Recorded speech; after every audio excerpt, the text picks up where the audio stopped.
नमस्कार। आज हम बात करने जा रहे हैं लर्निंग पर, जिसे हिंदी में अधिगम या सीखना कहते हैं। और इसमें हम विचार करेंगे इसके कॉन्सेप्ट पर कि इसका प्रत्यय है क्या, कहते किसे हैं लर्निंग, विभिन्न विद्वानों ने इसे किस तरह से कहा है, इस पर हम विचार करेंगे। और इस पर विचार करेंगे कि फैक्टर इन्फ्लुएंसिंग लर्निंग को कौन कौन से तत्व प्रभावित करते हैं। तो आइए हम सबसे पहले बात करते हैं कि ये अधिगम है क्या।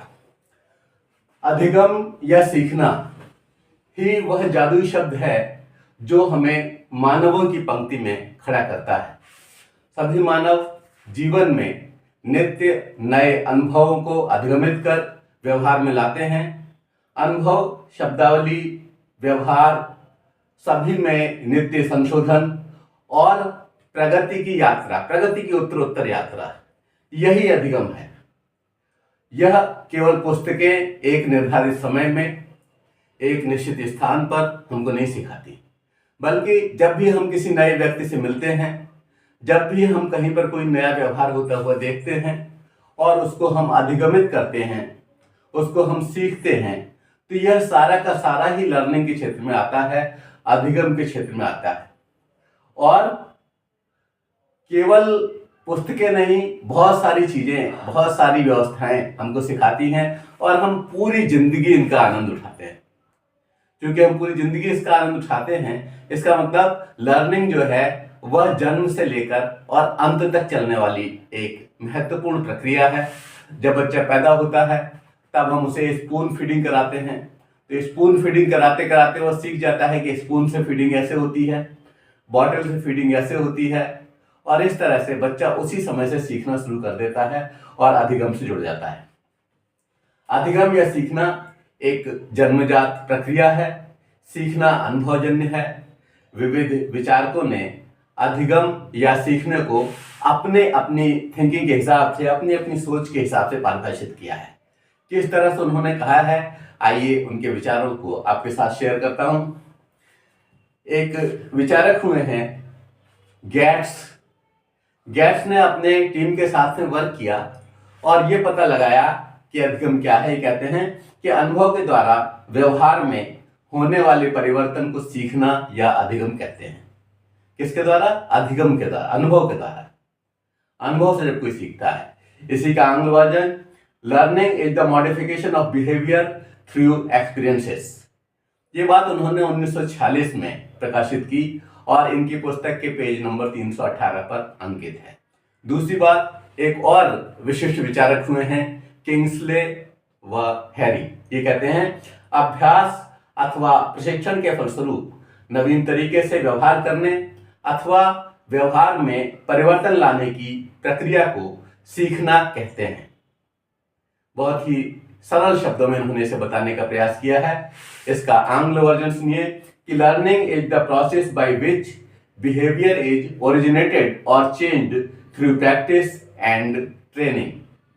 यह 1957 में इनकी पुस्तक जो प्रकाशित हुई उसके पेज नंबर 12 पर ये मौजूद है। इसके अलावा एक और विचारक हुए हैं जिनका नाम है मॉर्गन व गिलीलैंड। इन्होंने क्या कहा? ये कहते हैं कि learning is some modification in the behaviour of the organism as a result of experience which is retained for at least a certain period of time. जिसका हिंदी मतलब है कि सीखना अनुभव के परिणाम स्वरूप जीव के व्यवहार में कुछ संशोधन है जो कम से कम एक निश्चित अवधि तक बरकरार रहता है। एक और विचारक हुए हैं जो कि जिनसे आप अच्छी तरह परिचित होंगे, क्रो एंड क्रो इस संदर्भ में क्या कहते हैं? कहते हैं कि सीखना आदतों, ज्ञान और अभिवृत्तियों का अर्जन है। इसमें कार्यों को करने के नवीन तरीके सम्मिलित हैं और इसकी शुरुआत व्यक्ति द्वारा किसी भी बाधा को दूर करने अथवा नवीन परिस्थितियों में अपने समायोजन को लेकर होती है। इसके माध्यम से व्यवहार में उत्तरोत्तर परिवर्तन होता रहता है। यह व्यक्ति को अपने अभिप्राय अथवा लक्ष्य को पाने में समर्थ बनाती है। इनकी परिभाषा थोड़ी बड़ी जरूर लग रही है, लेकिन इन्होंने लगभग सारे आशय को इसमें समेटने का प्रयास किया है और ये एक अच्छी परिभाषा है। इसका आंग्ल version, learning is the acquisition of habits, knowledge and attitudes. It involves new ways of doing things and it operates in an individuals attempts to overcome obstacles or to adjust to new situations. It represents progressive change in behavior. It enables him to satisfy interest or to attain goals. Crow and crow ने ये publish करवाया 1973 में और इनकी पुस्तक में ये page number 225 पर अंकित है।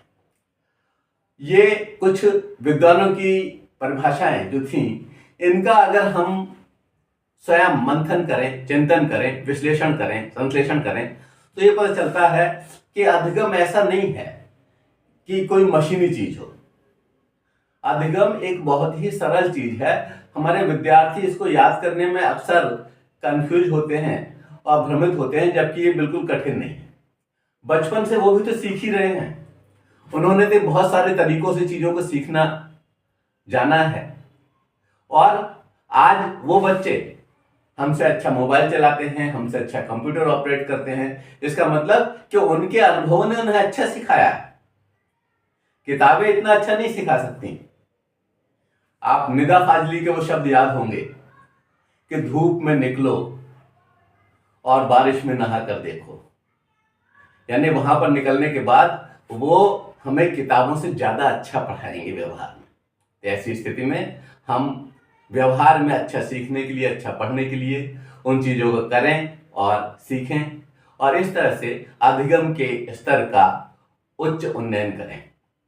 बहुत समय पहले जब हम इस तरह के वस्त्र बना लिया करते थे जो कि एक अंगूठे से पूरी धोती निकल जाए, ऐसी मलमल तैयार कर लेते थे, तो वह भी तो अनुभव ही था।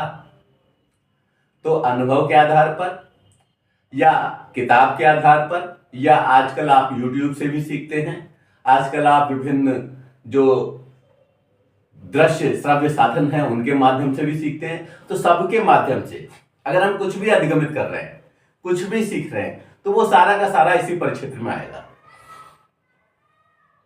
अब इस लर्निंग को प्रभावित बहुत सारी चीजें करती हैं। कई जगह बच्चों के ऊपर बहुत सारे काम हैं, वो काम भी कर रहे हैं, लर्न भी कर रहे हैं और अर्न भी कर रहे हैं और अपना अस्तित्व भी बचाए हुए हैं। तो ऐसी स्थिति में बहुत सारे कारक हैं जो कि इसको प्रभावित करते हैं। तो फैक्टर इन्फ्लुएंसिंग लर्निंग, सीखने को प्रभावित करने वाले कारक, जो कि हमने यहाँ पर दूसरी उसमें लिखा हुआ है कि फैक्टर्स इन्फ्लुएंसिंग लर्निंग। तो कौन कौन से फैक्टर्स हैं जो इसको प्रभावित करते हैं, इस पर हम विचार करते हैं। अधिगम को प्रभावित करने वाले कारकों पर यदि यथार्थ चिंतन मंथन किया जाए तो अत्यधिक विस्तार में जाने की आवश्यकता महसूस होगी। हम यहाँ स्नातक व स्नातकोत्तर के दृष्टिकोण से व भारतीय परिवेश के उच्च शिक्षा के स्तर के अधिगम प्रभावी कारकों का अध्ययन करेंगे। उच्च शिक्षा की संस्थाएं जो अस्तित्व में हैं, उनमें से 80% संस्थाएं स्वामित्व पोषित हैं और लगभग 20% जो हैं वो शासन के अधीन हैं और इन्हें सरकारी प्रशासनिक व्यवस्था के साथ व्यक्तिगत प्रबंधन के द्वारा चलाया जाता है। जो शासन की संस्थाएं हैं वो उनके द्वारा चलती हैं, बाकी में व्यक्तिगत प्रबंधन है। जो सेल्फ फाइनेंस सेक्टर के विद्यालय हैं उसमें सेल्फ फाइनेंस सेक्टर का मैनेजमेंट काम करता है। ऐसी स्थिति में हम देखते हैं कि कम से कम 5 ऐसी चीजें हैं जो कि इस विद्यालयी शिक्षा को ज्यादा प्रभावित कर रही हैं। कौन कौन सी वो 5 चीजें हैं, आइए उनके नाम मैं आपके बीच शेयर करता हूं। एक तो ये कि प्रबंधन व विश्वविद्यालय से संबंधित कारक, factors related to management and university. Management कहाँ का, विद्यालयों का, महाविद्यालयों का, और हमारे विश्वविद्यालय का रोल, ये अधिगम को प्रभावित करता है। क्योंकि अगर मैनेजमेंट इस तरह का है जो कि प्रमुख साधन जिनमें हम अध्यापक को कह सकते हैं, विद्यार्थियों कह सकते हैं और पाठ्यक्रम कह सकते हैं, इसमें अगर कहीं उसके माध्यम से कोई बाधा होती है तो ये एक बहुत बड़ी बाधा होती है। आज के ज़माने में जबकि बहुत बड़ा अंतर है सरकारी क्षेत्र के प्राध्यापकों और प्राइवेट क्षेत्र के प्राध्यापकों के वेतन में, तो ऐसी स्थिति में समान कार्य के लिए समान वेतन तो उनको प्राप्त हो नहीं रहा है। और जब कभी इस तरह की विषम स्थिति आती है, जिस तरह आपने पिछले वर्षों में देखी कोरोना अवधि में, तो बहुत से महाविद्यालयों में वेतन भी नहीं दिया गया, आधा अधूरा दिया गया, बाद में देने की कह करके उसे नहीं दिया गया। तो ऐसी स्थिति में अध्यापक इससे प्रभावित होता है और पूरा का पूरा समूचा विद्यालय इससे प्रभावित होता है। भले ही महाविद्यालय प्रबंधन ये सोचे कि एक एक करके हम सबको निकाल देंगे जिन लोगों का वेतन देना है, और विश्वविद्यालय ये सोचे कि हम अप्रूव्ड प्राचार्य, अप्रूव्ड प्राध्यापकों को चेक ही नहीं करेंगे। तो ऐसी स्थिति में अधिगम पर इसका कुप्रभाव पड़ना लाजमी है और विश्वविद्यालय को और जो महाविद्यालय का प्रबंधन वर्ग है उसको इस संबंध में सोचना होगा, क्योंकि वे बहुत बड़ा काम कर रहे हैं, समाज का बहुत बड़ा काम कर रहे हैं और समाज के उस तबके को तैयार कर रहे हैं जो समाज को दिशा देने वाला है। और अगर उसको वो इस तरह से नकारात्मक रूप से प्रभावित करेंगे तो इसका भी प्रभाव पड़ेगा, और अगर सकारात्मक रूप से कुछ अच्छे कार्य करेंगे तो उसका प्रभाव भी पड़ेगा। बहुत से विश्वविद्यालय बहुत सारी सुविधाएं उपलब्ध कराते हैं, अलग अलग केबिन उपलब्ध कराते हैं, बहुत से महाविद्यालय अलग केबिन उपलब्ध कराते हैं, अच्छी लाइब्रेरी उपलब्ध कराते हैं, अच्छा समय वहां पर मिलता है अध्यापकों को, और बीच में ब्रेकफास्ट आदि की व्यवस्था करके ऐसी व्यवस्था बनाते हैं जिससे कि अधिगम को सकारात्मक रूप से प्रभावित किया जा सके। तो ये विश्वविद्यालय प्रबंधन व्यवस्था और महाविद्यालय प्रबंधन व्यवस्था ये बहुत ही महत्वपूर्ण रोल प्ले करती है। दूसरी बात है शिक्षक संबंधी कारक, टीचर रिलेटेड फैक्टर्स। तीसरी बात है पाठ्यक्रम संबंधी कारक, और इसके बाद है प्रक्रिया से संबंधित कारक। तो सबसे पहले थोड़ी सी बात हम प्रबंधन व विश्वविद्यालय संबंधित कारकों पर कर चुके हैं, उसी से बात की शुरुआत करते हैं। प्रबंधन व विश्वविद्यालय से संबंधित कारक, फैक्टर्स रिलेटेड टू मैनेजमेंट। कई अध्यापकों के इस तरह का अनुभव होता है कि वे सरकारी विद्यालयों में भी काम कर चुके होते हैं और जो सेल्फ फाइनेंस सेक्टर के विद्यालय है इसमें भी काम करने के उन्हें मौके मिलते हैं। अध्यापक जब काम करता है तो सबसे ऊपर काम होता है, बाकी सारी चीजें सेकेंडरी होती हैं। तो महाविद्यालय प्रबंधन का अधिगम पर क्या प्रभाव होता है, पहले थोड़ा सा इस पर विचार कर लेते हैं। महाविद्यालय प्रबंधन जब बहुत स्नेहमयी वातावरण बना रहा है, जब अध्यापकों के साथ घरेलू संबंध स्थापित कर रहा है, जब किन्हीं भी क्रियाओं को करने के लिए उनकी मीटिंग बुला करके उनसे बात करता है और प्राचार्य उसमें शामिल होता है, तो ऐसी स्थिति में एक बहुत ही पॉजिटिव वातावरण बनता है और विद्यालय की प्रगति सुनिश्चित हो जाती है। आजकल चूंकि एडमिशन के लिए भी दौड़ना पड़ता है, तो पूरी की पूरी टीम मिलकर के जब काम करती है तो समय से एडमिशन भी संभव होते हैं, और चूंकि इन विद्यालयों में जो कुछ भी प्राप्त होता है उसी से फीस आदि हर मद में धनराशि जाती है। तो ऐसी स्थिति में ये सब मिल करके एक अच्छा टीम वर्क करके विद्यालय को, महाविद्यालय को एक ऊंचे स्तर तक पहुंचाते हैं। लेकिन अगर प्रबंधन वर्ग की नियत में कहीं कोई खोट आता है, जिस तरह आपके कुछ महाविद्यालयों में देखा होगा कि कोरोना काल का वेतन हड़प लिया गया, या दूसरी ओर विश्वविद्यालय जो कि वैसे बहुत अधिक सिद्धांत का हामी बनता है, रोज नए लेटर्स भेज करके तरह तरह के प्रोग्राम कराने कहता है, लेकिन वो ये नहीं पता करता, जबकि उसे सब कुछ पता है कि कितने अध्यापक कहाँ पर इस तरह के हैं जो अप्रूव्ड हैं, कितने इस तरह के हैं जो नहीं हैं। परीक्षा के समय यह भी चेक नहीं किया जाता कि कहाँ पर विश्वविद्यालय द्वारा अप्रूव्ड लोगों की टीम है, कहाँ पर नहीं है, और आंख बंद करके इस तरह के कार्य सौंप दिए जाते हैं। निश्चित रूप से ये लोग अपनी पूरी क्षमता से प्रयास करते हैं, लेकिन अधिगम को उस स्तर को नहीं बना सकते जिन्हें कि एक अप्रूव्ड और सही मानक वाला व्यक्ति बना सकता है, सही मानक वाला प्राध्यापक बना सकता है। विश्वविद्यालय अधिगम पर दूसरी तरह से ऐसे भी प्रभाव डालते हैं कि वे कई बार जो कल्पित है, जो गलती कर रहा है, उसको छोड़ देते हैं, और जिसकी बहुत कम गलती है उन महाविद्यालयों पर शिकंजा कसते हैं।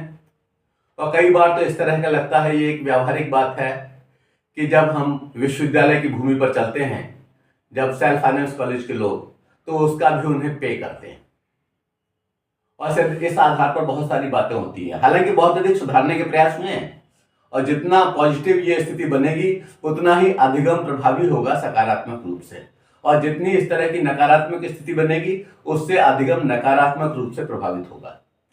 अब दूसरी बात करते हैं हम अधिगमार्थी संबंधित कारक, यानी कि लर्नर रिलेटेड फैक्टर्स। जो सीखने वाला है उसकी कौन कौन सी बातें इस अधिगम को प्रभावित करती हैं। उसमें पहला है मानसिक स्वास्थ्य। यहाँ पर जो दृष्टिकोण है वो विद्यार्थी की विविध क्षमताओं या सीधे अधिगम पर प्रभाव डालते हैं। इसमें मानसिक स्वास्थ्य एक बहुत ही ऊंचे स्तर पर आता है कि अगर विद्यार्थी का मानसिक स्वास्थ्य सही है तो निश्चित रूप से वो कम समय में ज्यादा सीख पाएगा, और अगर उसका मानसिक स्वास्थ्य ही को प्रभावित है, ऐसी स्थिति में उसके द्वारा सीखने की गति धीमी हो जाएगी और इस धीमी गति का प्रभाव पूरी क्लास पर पड़ेगा। पूरी क्लास पर पढ़ने पर हम वो उद्देश्य प्राप्त नहीं कर पाएंगे जो कि हमें प्राप्त करना चाहिए। तो मानसिक स्वास्थ्य में सुधार के लिए जो तमाम प्रयास हो सकते हैं, अभिभावकों के माध्यम से, उनके सहोदरों के माध्यम से, अध्यापकों के माध्यम से, समाज के माध्यम से, वो सारे के सारे प्रयास किए जाने चाहिए और विद्यालय को एक मंदिर मानते हुए विद्यार्थी के मानसिक स्थिति पर कोई कुप्रभाव न पड़े, इसकी चिंता हर एक के द्वारा की जानी चाहिए। और अगर विद्यार्थी का मानसिक स्वास्थ्य अच्छा होगा तो अधिगम का स्तर सकारात्मक रूप से प्रभावित होगा। दूसरी बात, शारीरिक स्वास्थ्य यानी कि फिजिकल हेल्थ। जिसका स्वास्थ्य अच्छा होगा वो निश्चित रूप से सब कुछ कर सकेगा। वो ज्यादा समय तक सेटिंग कर सकेगा, ज्यादा समय तक अध्ययन कर सकेगा, ज्यादा अच्छे समय दे करके नोट्स बना सकेगा और ज्यादा बड़े परिक्षेत्र के पाठ्यक्रम पर कब्जा कर सकेगा।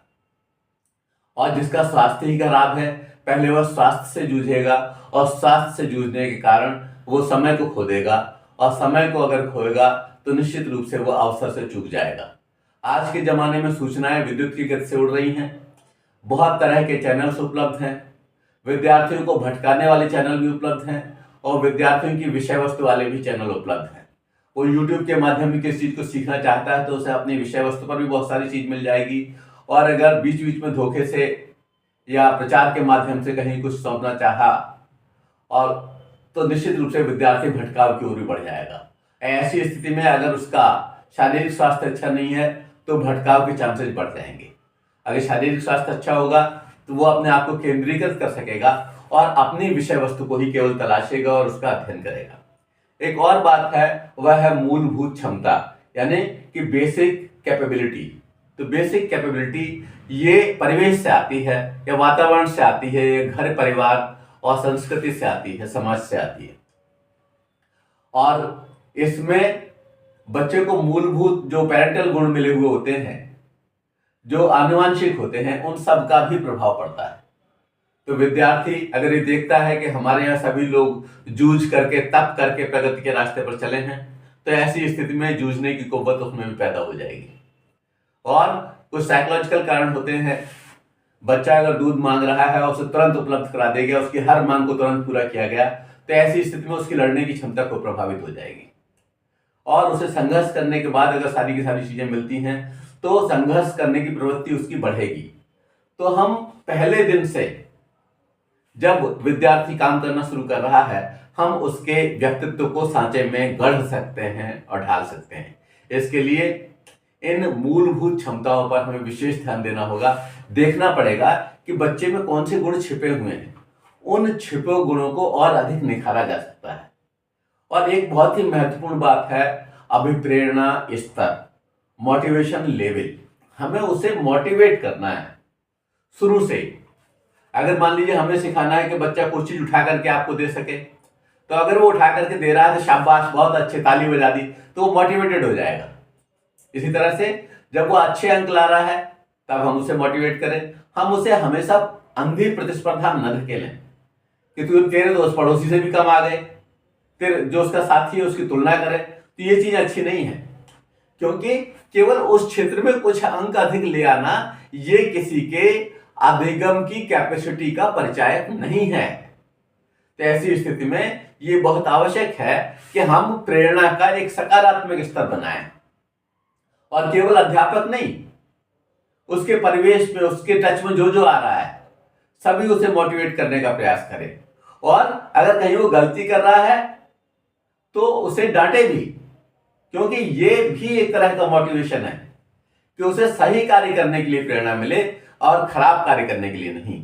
आज बहुत से पढ़े लिखे लोग जब आतंकवादी बने हुए देखे जाते हैं तो ये लगता है कि इन्हें गलत तरह का मोटिवेशन दिया गया है और इससे ये भटकाव संभव हुआ। तो आवश्यकता इस बात की है कि सकारात्मक मोटिवेशन मिले, सकारात्मक अभिप्रेरणा मिले और सकारात्मक दिशा मिले। तो इस तरह से विद्यार्थी सकारात्मक रूप से प्रभावित होगा। एक और बात कि उसका जो दृष्टिकोण है उसे प्रभावित करने का प्रयास किया जाए, वह भी सकारात्मक रखा जाए। जिस तरह से हम मोटिवेशन की बात कर रहे थे, उसका मानस इस तरह से गढ़ा जाए कि वो कभी किसी गलत चीज के बारे में सोचे ही नहीं, नकारात्मकता से वो घबराए नहीं, बल्कि ये समझे ये तो सब रास्ते के पत्थर हैं, आएंगे और हम इनमें ठोकर मार देंगे तो ये दूर तक जाएंगे। बहुत अच्छी तरह से इस बात को गांठ बांध लेना है कि रास्ता किस जगह नहीं होता, सिर्फ हमको पता नहीं होता। छोड़ दे डर कर रास्ता ही हम, ये कोई रास्ता नहीं होता। जब हम बच्चे को बार बार मोटिवेट करेंगे और उसके दृष्टिकोण को सकारात्मक कर देंगे, तो कैसी भी विषम स्थिति आ जाए, किसी भी तरह की झंझावात आ जाए, किसी भी तरह के तूफान खड़े हो जाएं, कैसी भी परेशानियां आ जाएं, बच्चा उनसे जूझ करके फतह हासिल कर लेगा और निकल करके ही रहेगा। जब हम देखते हैं कि एक टीम वर्क करती है और शुरू संघर्ष करते करते अंततः विजय प्राप्त कर लेती है, तो ऐसी स्थिति में हम भी विजय प्राप्त कर सकते हैं। प्रत्येक विद्यार्थी एक दिव्य आत्मा से युक्त व्यक्तित्व है। हम रामकृष्ण के वंशज हैं। हम यहाँ पर गुरु नानक जी, गुरु गोविंद सिंह जी, इतने सारे आदर्श भरे पड़े हैं पूरे के पूरे समाज में, भारतीय में, दधीच से लेकर के आज तक की व्यवस्था में, कि हमें उन सबसे प्रेरणा मिल सकती है और हमारा दृष्टिकोण सकारात्मक होना ही चाहिए। अगर किसी वैभव विलासी से घास की रोटी खा करके महाराणा प्रताप लड़ सकते हैं, शिवाजी लड़ सकते हैं, तो ऐसी स्थिति में हमारी स्थितियां तो बहुत कुछ अनुकूल हैं, हमें तो हारना ही नहीं है और हमें अपना दृष्टिकोण सकारात्मक करना है। सारे विद्यार्थी इस बात पर गहन चिंतन मनन करें कि चिंता से कुछ नहीं होता। अगर हम सही रणनीति बनाकर कार्य करते हैं तो निश्चित रूप से सफलता हमारे कदम चूमती है। एक और बात, दृढ़ इच्छा शक्ति, स्ट्रॉन्ग विल पावर। अगर हम निर्विकल्प हो जाएं और ये सोच रहे ये उद्देश्य प्राप्त करना है तो इस उद्देश्य को प्राप्त के लिए हम ये करेंगे, ये बाधाएं होंगी तो इस तरह से निवारण करेंगे, तो अगर हम इस तरह का सोच के चलेंगे और निर्विकल्प हो जाएंगे तो निश्चित रूप से अपने उद्देश्य को प्राप्त कर लेंगे और दृढ़ इच्छा शक्ति हमारे अधिगम स्तर को सकारात्मक रूप से निश्चित रूप से प्रभावित करेगी। अगली बात, महत्वाकांक्षा, एम्बिशन पालनी चाहिए, सपने देखने चाहिए। हमें क्या करना है इस पर हमें विचार करना चाहिए, इस पर अपने से बड़ों की राय लेनी चाहिए। जब आप किसी लायक हो जा रहे हैं तो समय का इस तरह का विभाजन करना चाहिए। एक दिन में 86,400 सेकेंड्स मेरे लिए भी हैं और वही आपके लिए हैं, वही सारे लोगों के लिए हैं। तो इस 86,400 सेकेंड्स में ही तो कोई बहुत ऊंचा चढ़ जाता है और इन 86,400 सेकेंड्स में ही कोई पतन के गर्त में समा जाता है। तो हमें समय का ऐसा विभाजन करना है कि हम धीरे धीरे परवान चढ़ सकें, धीरे धीरे शिखर की ओर बढ़ सकें। शिखर पर जगह कम होती है और वहां पर लोग भी कम होते हैं, लेकिन अगर हम निरंतर प्रयास करेंगे और हमारी महत्वाकांक्षा का स्तर ऊंचा होगा तो मेरे विद्यार्थी, मेरे बच्चे निश्चित रूप से वे मुकाम हासिल करेंगे जिसके लिए उन्होंने अपनी यात्रा प्रारंभ की है। आइए अब अधिगम पर एक और दृष्टिकोण देखते हैं कि शिक्षक संबंधी कौन कौन से कारक हैं जो अधिगम को प्रभावित करते हैं, याद करने को प्रभावित करते हैं। इसमें पहली बात है व्यक्तित्व, पर्सनालिटी। अध्यापक का पहला इंप्रेशन जो है वो उसके पर्सनालिटी का आता है, व्यक्तित्व का आता है।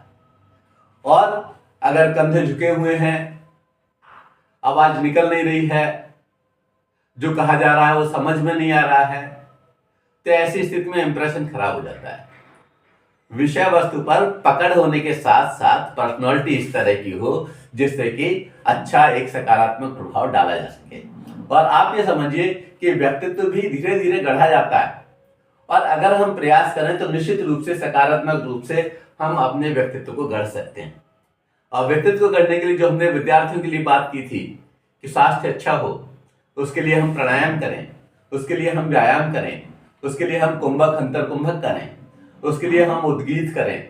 बहुत सारे प्राणायाम इस तरह के हैं जो कि हमें साध दे देंगे और हमारे शरीर को साधेंगे। ऐसी स्थिति में हमारा व्यक्तित्व इस तरह का हो जाएगा कि हम विद्यार्थी को वो बातें बता सकेंगे कि अगर आप ये करेंगे तो आप बीमार नहीं हो सकते, आपका स्वास्थ्य नकारात्मक रूप से दिशा को प्राप्त नहीं कर सकता। इसलिए पहले खुद का उदाहरण देना होगा, पहले स्वयं उस पथ की आराधना करें जिस पथ पर अपने विद्यार्थियों को लेकर के जाना है, और इसके लिए व्यक्तित्व का उत्कृष्ट होना पहली शर्त है। दूसरी बात, शिक्षण कला, पेडागॉजी। तो इसमें हमें शिक्षण कला आनी चाहिए कि किस तरह से हमें विषय वस्तु को रखना है।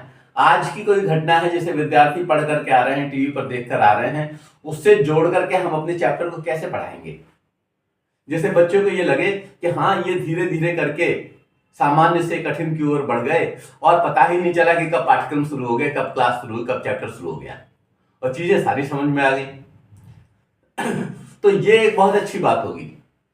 शिक्षण कला हमें सीखनी चाहिए, और चूंकि ट्रेनिंग कॉलेज में शिक्षण कला ही सिखाई जाती है, बीएड के विद्यार्थी, एमएड के विद्यार्थी, एमए एजुकेशन के विद्यार्थी, बीए एजुकेशन के विद्यार्थी इस बात को पढ़ते हैं कि शिक्षण की कला में क्या क्या संरक्षित है। तो अगर हमें शिक्षण की कला आती है तो निश्चित रूप से अधिगम का स्तर बहुत उच्च हो जाएगा।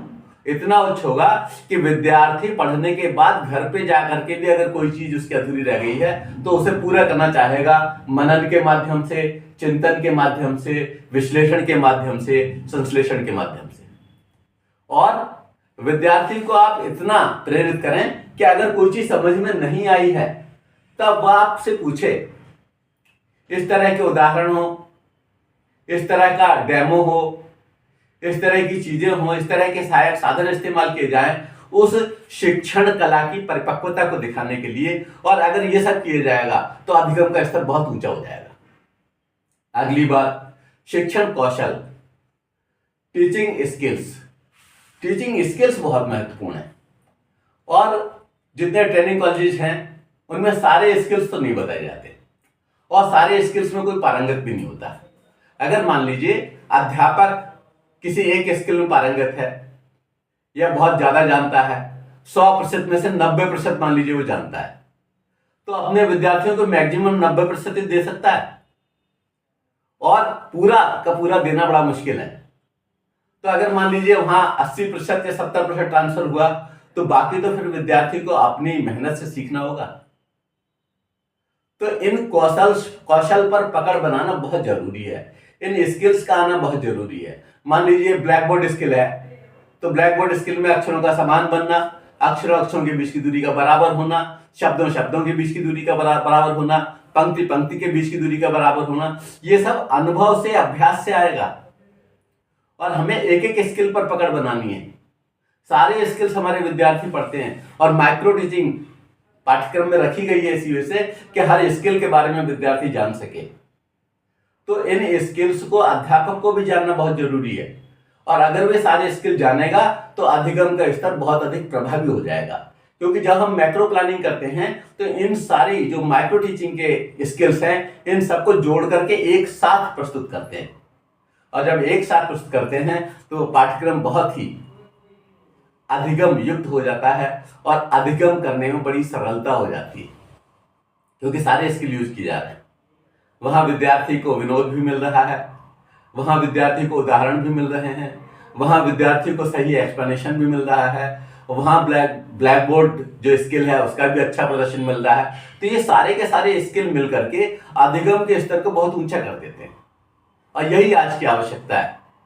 और इसी कारण जो है बिना अध्यापक के अधिगम बड़ा मुश्किल होगा, क्योंकि अगर मान लीजिए तुरंत फीडबैक लेना है, तुरंत विद्यार्थी को कोई दिक्कत महसूस हो रही है, तो वो तुरंत तो उसी माध्यम से जान पाएगा, सीधे सीधे अध्यापक से पूछ करके। और इस शिक्षण कौशल के बीच ये पूछना, प्रश्नों का आदान प्रदान होना, और इसको भी एक साधन के रूप में इस्तेमाल करेगा अध्यापक, और बाकी सारे विद्यार्थियों का भी अधिगम सुगम हो जाएगा। अगली बात है शिक्षण सूत्र। जो टीचिंग सूत्र होते हैं, जो इसके फार्मूले हैं टीचिंग, और उनका उपयोग एक ट्रेंड अध्यापक ही कर सकता है। आजकल जो व्यवस्था देखिए ना कि हायर एजुकेशन के लिए ट्रेनिंग की आवश्यकता नहीं है, ये बहुत अच्छी बात नहीं है। हायर एजुकेशन के लिए ट्रेनिंग की आवश्यकता है।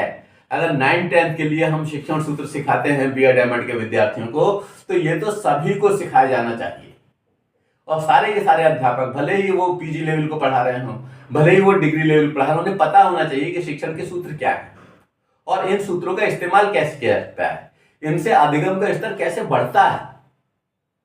जब हम इस पर ध्यान देना शुरू करते हैं और जब हम इस पर अपने विचार रखते हैं, तब निश्चित रूप से इतना इंप्रेशन पैदा होता है शिक्षण सूत्रों के सही इस्तेमाल से और शिक्षण कौशल के सही इस्तेमाल से कि विद्यार्थी कभी छुट्टी लेना नहीं चाहता। फिर वो चाहता है कि हम निरंतर विद्यालय जाएं और विद्यालय जाकर के ही सीखें। आज एक बहुत बड़ी समस्या चल रही है कि बहुत अधिक अनुपस्थिति है विद्यालयों में। किसी भी विद्यालय में चले जाएं तो वहां पर हम देख रहे हैं कि जितने विद्यार्थियों के एडमिशन है उससे बहुत कम वहां पर आ रहे हैं। उसके पीछे एक कॉज ये भी है कि विद्यार्थी को पढ़ाने वाले अध्यापक न तो शिक्षण कौशलों का इस्तेमाल कर रहे हैं, न शिक्षण सूत्रों का इस्तेमाल कर रहे हैं। इससे अधिगम का स्तर प्रभावित हो रहा है और जिस दिन वो क्लास में जाते हैं उस दिन वो उस स्तर को पाते ही नहीं, तो सोचते हैं कि ऐसा तो हम घर पर बैठ करके भी रट लेंगे। तो ये चीज जो उनके मानस में आती है, यही बहुत खराब इंप्रेशन देती है और इससे पूरे हिंदुस्तान की प्रगति प्रभावित होती है। अधिगम स्तर तो नकारात्मक रूप से प्रभावित होता ही है, साथ साथ पूरे हिंदुस्तान का भविष्य इससे नकारात्मक रूप से प्रभावित होता है। एक और बात, अगर मानसिक स्वास्थ्य विद्यार्थी का चाहिए तो मानसिक स्वास्थ्य अध्यापक का भी चाहिए।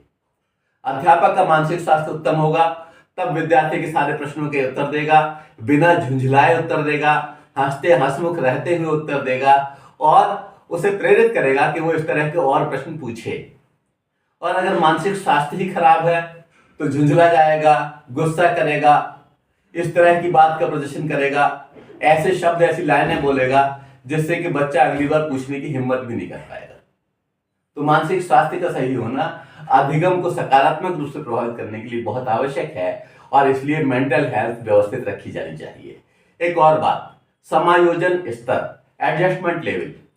अध्यापक का एडजस्टमेंट लेवल ऊंचा होना चाहिए और अगर उसमें एडजस्टमेंट करने की शक्ति है तो निश्चित रूप से वह उन विद्यार्थियों को भी मार्ग दिखा सकता है, उन बालकों को, उन बालिकाओं को मार्ग दिखा सकता है जो लोग विभिन्न तरह की समस्याओं से ग्रसित हैं, जो समस्या की वजह से अधिगम करने में अपने आप को असमर्थ पा रहे हैं, और उन्हें इतने सरल सही रास्ते बता सकता है कि वे अधिगम की उस धारा में पुनः लौट आएं और पुनः कार्य करना प्रारंभ करें, जिससे आने वाले समय में वे अपने आप को व्यवस्थित कर सकें और एक अच्छे नागरिक के रूप में अपने आप को स्थापित कर सकें।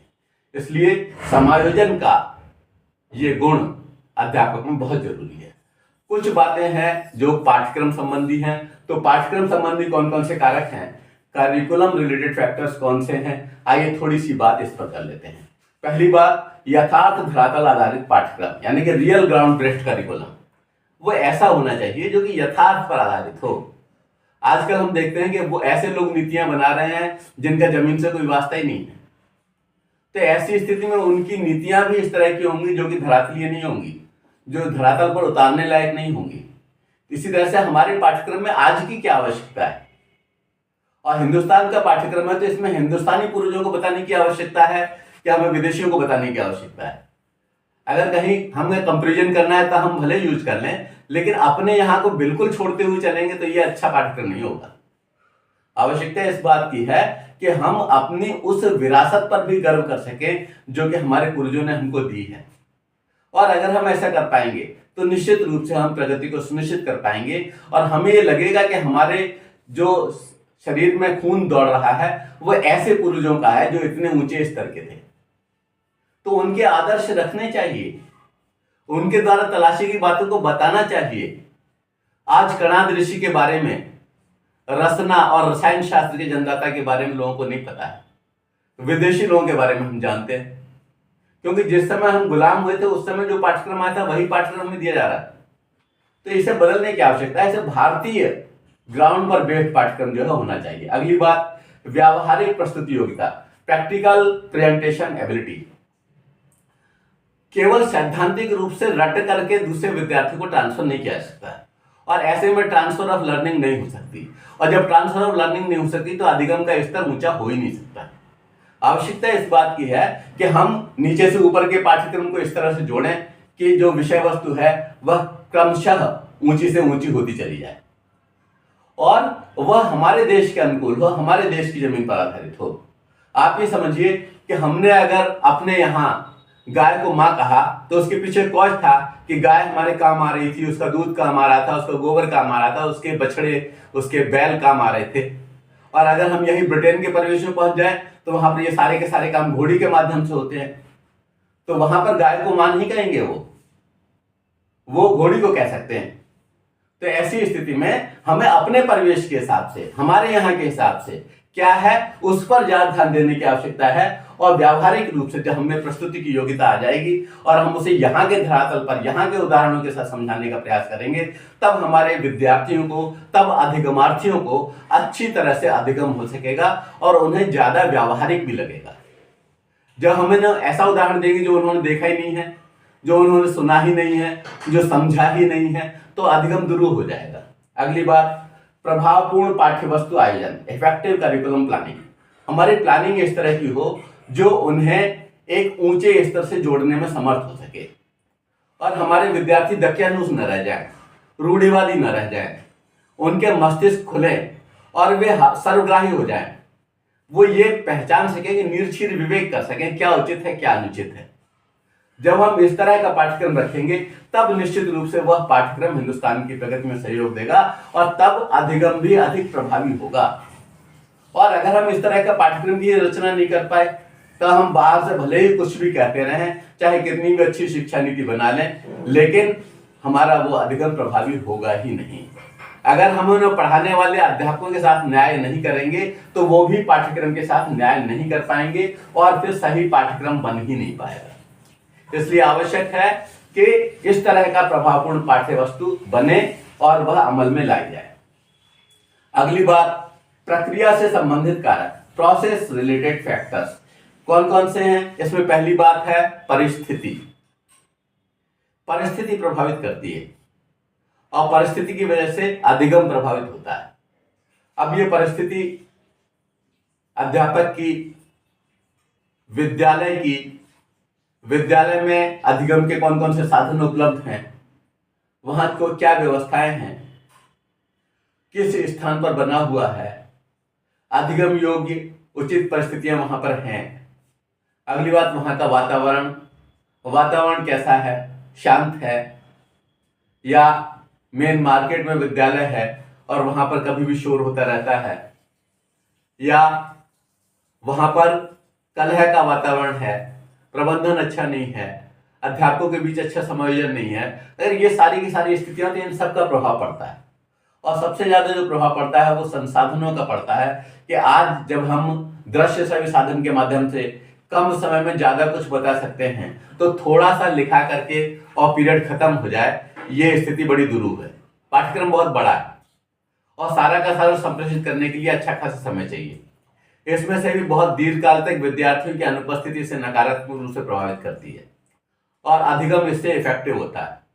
हम अगर बताना भी चाहें तो बता नहीं सकते।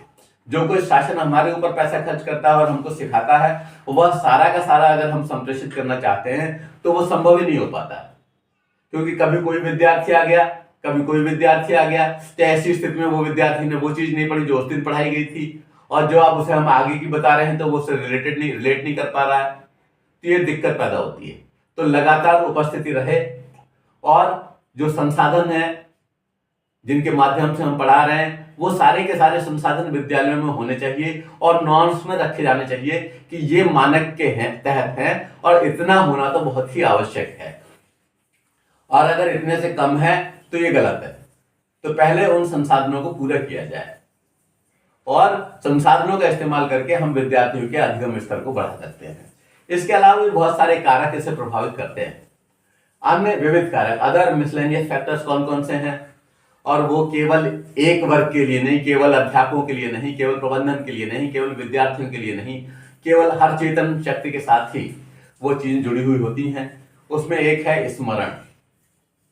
स्मरण का प्रभाव पड़ता है। अगर हम दीर्घकाल तक स्मरण रख सकते हैं तो आगे जब हम पढ़ा रहे हैं तो उससे हम उसको रिलेट करके और उस पर अपनी नींव, अपनी इमारत खड़ी कर सकते हैं, उसी नींव पर जो हमें याद रहता है। और अगर हम पहले वाला ही भूल गए तो ऐसी स्थिति फिर तो उस पर इमारत खड़ा करना बहुत ही मुश्किल हो जाएगा। साथ साथ हर एक को इस बात का ध्यान रखना है कि अधिगम स्तर का उन्नयन करना है तो सभी का रोल होगा, किसी एक के रोल से काम नहीं चलेगा। अगर किसी भी तरह का शोर आ रहा है कहीं पर बार बार इस तरह की स्थितियां आ रही हैं कि वहां पर अधिगम नहीं हो सकता है, तो उससे अधिगम नकारात्मक रूप से प्रभावित होगा और निश्चित रूप से प्रभावित होगा। अगर घर में इस तरह के लोग हैं जो बिना पढ़े लिखे की स्थिति को शो करते हैं, तो विद्यार्थी को सोचना होगा कैसे हम सामंजस्यपूर्ण वातावरण में रहें जिससे कि हम अधिक से अधिक अधिगमित कर सकें, कितने समय तक हम कहां पर रहें जिससे कि अधिगम का स्तर ऊंचा रह सके और अपने हम स्मरण की शक्ति को बढ़ा सकें। आप समझिए, उद्गीत इस तरह का प्राणायाम है, भ्रामरी इस तरह का प्राणायाम है कि अगर हम नित्य प्रति उससे करते हैं और ऑक्सीजन की आपूर्ति अपने शरीर को करते हैं तो हम अपनी स्मरण की शक्ति को बढ़ा सकते हैं। एक प्रभाव पड़ता है विस्मरण का भी, भूल जाने का, और भूल जाने का प्रभाव घातक होता है, नकारात्मक होता है, चाहे वो अध्यापक के साथ हो, चाहे विद्यार्थी के साथ हो, चाहे प्रबंधन के साथ हो।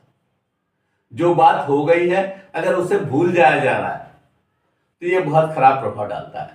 तो हमारा प्रयास ये होना चाहिए कि विस्मरण कम से कम हो और चीजें याद ज्यादा से ज्यादा रह जाएं, तब जो है अधिगम सकारात्मक रूप से प्रभावित होगा और लर्निंग इतनी इफेक्टिव हो जाएगी कि वो एक ऐसे स्तर पर हमें पहुंचा देगी जहां से कि हम अन्य लोगों को दिशा देने में समर्थ हो जाएंगे। आज जब आप कथाएं सुनते हैं, बहुत सारे बाबा लोगों की कथाएं सुनते हैं, कहीं पर आपको बहुत अधिक भीड़ दिखाई देती है, कहीं पर बहुत कम भीड़ दिखाई देती है। उसके पीछे एक कॉज यह भी है कि उन्हें वह सब स्मरण है विभिन्न पुराणों का, विभिन्न धर्म ग्रंथों का, और उससे रिलेट करते हुए चल रहे हैं कि हाँ, इससे संबंधित घुट्टी तो इन हिंदुस्तानियों को पहले ही पिलाई जा चुकी है। और जब भी उससे रिलेट कर देते हैं उन बातों का तो उन्हें प्रत्यास्मरण हो आता है, उन्हें उस स्मरण की हुई चीज का ध्यान पुनः आ जाता है, रिकॉल हो जाता है, और धीरे धीरे सामने बैठा हुआ व्यक्ति तो अधिक प्रभावी होता जाता है और हम खुद भी धीरे धीरे ज्ञान के उन मानदंडों से जोड़ते चले जाते हैं। एक प्रभाव पड़ता है थकान का, फटीग का। तो अगर मान लीजिए थकान हो रही है, इस तरह की स्थितियां हैं जिससे अध्यापक को अधिक थकान हो रही है, जिससे विद्यार्थियों को अधिक थकान हो रही है, तो ऐसी स्थिति में अधिगम दुष्प्रभावित हो जाएगा। और जब हम पाठ्यक्रम का कोई टाइम टेबल बना रहे हैं तो उस समय में हमें इस बात का ध्यान रखना चाहिए कि वो इस तरह से उनको रखें जिससे कि थकान कम रहे और हम आनंद के साथ अधिगम कर सकें। एक और बात, ध्यान का केंद्रीकरण। ध्यान का केंद्रीकरण ये कहने में बड़ा सरल शब्द है, कंसंट्रेशन ऑफ अटेंशन, लेकिन करने में बड़ा टिपिकल है। और जब हमारा अटेंशन हो जाता है, जब हम पढ़ने लगते हैं, उस समय जो बाधाएं आती हैं उन बाधाओं को हम उखाड़ फेंकते हैं। लेकिन जब तक कंसंट्रेशन नहीं होता है तब हम विचार पढ़ने बैठते हैं और विचार कहीं और का आ गया तो पूरा का पूरा समय उसमें चला जाता है, और इससे विद्यार्थी को, अध्यापक को, सभी को, जो भी अधिगमार्थी हैं, सबको बहुत बड़ा नुकसान होता है। तो ये भी लर्निंग पर इन्फ्लुएंस डालता है, ध्यान का केंद्रीकरण। तो हमें सारे प्रयास ऐसे करने चाहिए, अपने आप को शारीरिक मानसिक रूप से सशक्त बनाना चाहिए, अपने आप को इस तरह की पुरानी व्यवस्थाओं से, पुराने प्राणायामों से जोड़ना चाहिए जिससे कि हम ध्यान का केंद्रीकरण कर सकें। एक और बात, अभिप्रेरणा नियोजन। वहां पर हमने अभिप्रेरणा की बात की थी, मोटिवेशन की बात की थी। यहां पर हम बात कर रहे हैं कि सभी के लिए मोटिवेशन की एक प्लानिंग होनी चाहिए, और ये प्लानिंग इस तरह की हो जिससे कि हम सारे के सारे लोग इस ओर ध्यान दें कि हमें येन केन प्रकारेण अधिगम के लेवल को ऊंचा रखना है। और अभिप्रेरणा इतना अधिक महत्वपूर्ण शब्द है कि एक विचारक हुए हैं, उनका नाम है कैली। कैली महोदय ने कहा, अभिप्रेरणा अधिगम प्रक्रिया के उचित व्यवस्थापन में केंद्रीय कारक होता है। किसी प्रकार की भी अभिप्रेरणा सभी प्रकार के अधिगम में अवश्य उपस्थित रहनी चाहिए। और ये बहुत ही महत्वपूर्ण बात उन्होंने कह दी है। इसका आंग्ल अनुवाद सुनिए कि motivation is a central factor in the proper organisation of the learning process. Motivation of any kind must be present in all types of learning. तो लर्निंग का कोई भी प्रकार हो, लर्निंग की कैसी भी स्थिति हो, चाहे कितनी भी विषम स्थिति हो, उसमें अगर प्रेरणा का लेवल विद्यार्थी में विद्यमान है, प्रेरणा का लेवल अध्यापक में विद्यमान है, प्रेरणा का लेवल प्रबंधन में विद्यमान है, तो वो संस्था की प्रगति होनी निश्चित ही है। और जहां प्रेरणा की जगह हताशा आई, वहां पर समझिए हमारा पतन अवश्यंभावी है। तो हम प्रेरणा से जुड़े रहेंगे और ये मान करके चलेंगे कि थोड़ी बहुत परेशानियां आएंगी और हम उनसे भिड़ेंगे, और भिड़ने के बाद हम विजित होंगे, चाहे वो विद्यार्थी हो, चाहे वो अध्यापक हो, चाहे वो प्रबंधन हो। प्रबंधन को भी परेशान करने वाले बहुत सारे कारक मौजूद हैं और उनका कहीं ना कहीं इफेक्ट फिर अधिगम पर पड़ जाता है। अध्यापक जब परेशान होता है तो उसका भी इम्पैक्ट आता है अधिगम पर। तो अधिगम पर बहुत सारी बातें जो कि यहाँ पर मैंने नहीं कही है वह भी उसको दुष्प्रभावित करती हैं। अधिगम बहुत आवश्यक है। जो जो अधिगम का स्तर बढ़ेगा त्यों त्यों हिंदुस्तान का स्तर बढ़ेगा और निश्चित रूप से हमारी प्रगति संभव हो पाएगी। यह सारा का सारा लिखित रूप से आपको उपलब्ध रहेगा educationacharya.com पर। आपने इसको सुना, जानने का प्रयास किया। आशा करता हूं कि चिंतन करेंगे, मनन करेंगे, विश्लेषण करेंगे। धन्यवाद। जय हिंद, जय भारत।